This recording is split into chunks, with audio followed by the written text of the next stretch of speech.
You're watching TV9 Digital. I am Adarsh Vepachedu. Students wishing to get into a reputed university in the United States certainly know about SAT, which stands for the Scholastic Aptitude Test. This is a common entrance test that students have to crack, and it is based on their scores that they get admission for undergraduate courses in the US and also to 40 universities in India, both private and deemed. Well, in the latest, this all important SAT has been tweaked. So, what are the changes? Number one, no more optional essay writing. Number two, no more subject tests. So, what does this mean? For one, the test will be close to an hour shorter. And what is the motive behind this move? Well, the College Board, which conducts the SAT, has said that they have scrapped optional essay and subject tests to reduce demand on students. So, how will this move impact Indians who, in large numbers, wish to get into universities in the US? While that is one aspect that needs to be explored, on the other hand, back home in India as well, the Ministry of Education, under the New Education Policy 2020, is now planning to create a single exam for admission to graduate courses at central universities. It would entail students taking a computer-based test with a general aptitude component and a subject-specific component conducted by the National Testing Authority. Now, the proposal is to conduct the test twice a year on the lines of the Scholastic Aptitude Test in the US. However, for 2021-22, the exam would be conducted only once. So, I had a chat with Karan Gupta, student counselor and an expert in college preparation, to understand how these changes, both in the US and in India, will affect Indian students. So, thank you, Mr. Gupta, for speaking to us. My first question is why have these changes really happened? And when we speak about the College Board in the United States, it is saying that these changes essentially will decrease the load on the students. Will that really be the case? Is my question. Also, the two elements that we are talking about that have been scrapped, that is essay writing and subject tests, these were considered to be a favorite among Indians. So, what now from a student's perspective? Thank you, Adarsh, for having me here. Now, the pandemic has changed a lot in terms of how we view admissions and how we view evaluating a candidate's profile. And Okay. last year, the SAT and the SAT subject test became optional for students.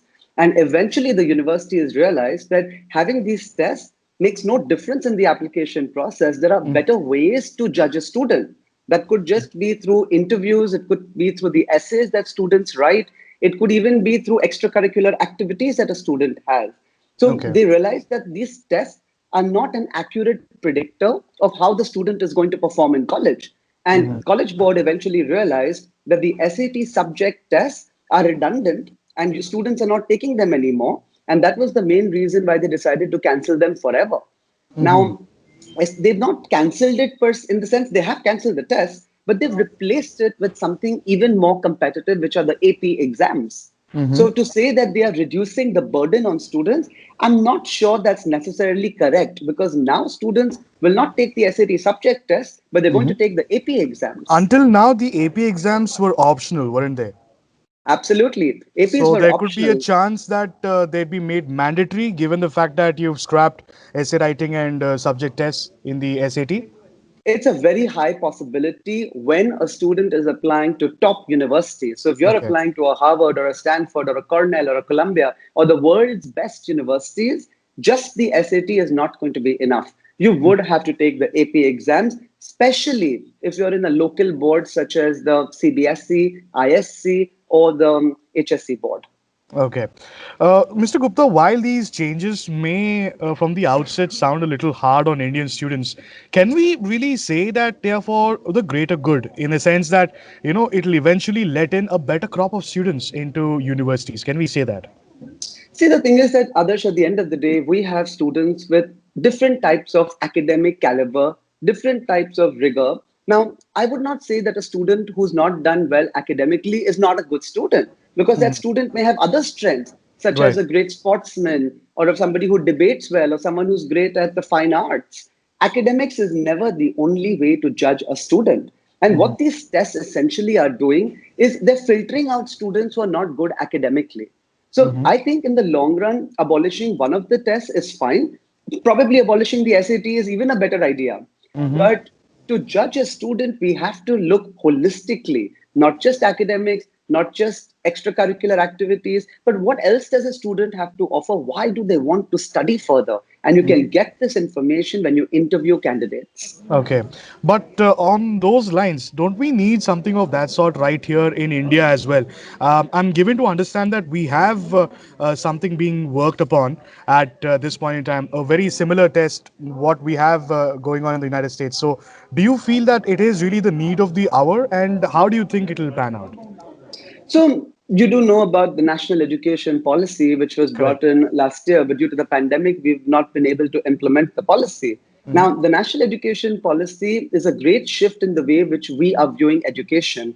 And Okay. that does have a common standardized admission test, which is suggested to be taken by students who want to apply to Indian universities. Right. Now, I would again say that if you're implementing a common admission test, put something else which can test the student as well. For example, how we have group discussions and personal interviews. So it's not 100% based on the test. There's another component that a student who may not be good at test taking can possibly add as well. Now, instead of students writing essays, students memorizing books, we move to multiple choice exams because those could be easily tested over the computer.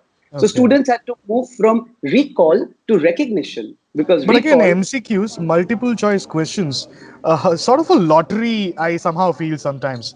You could probably get it right or wrong. So, how do you think that again will pan out? As opposed to something like essay writing, where you could really understand how a person thinks and writes.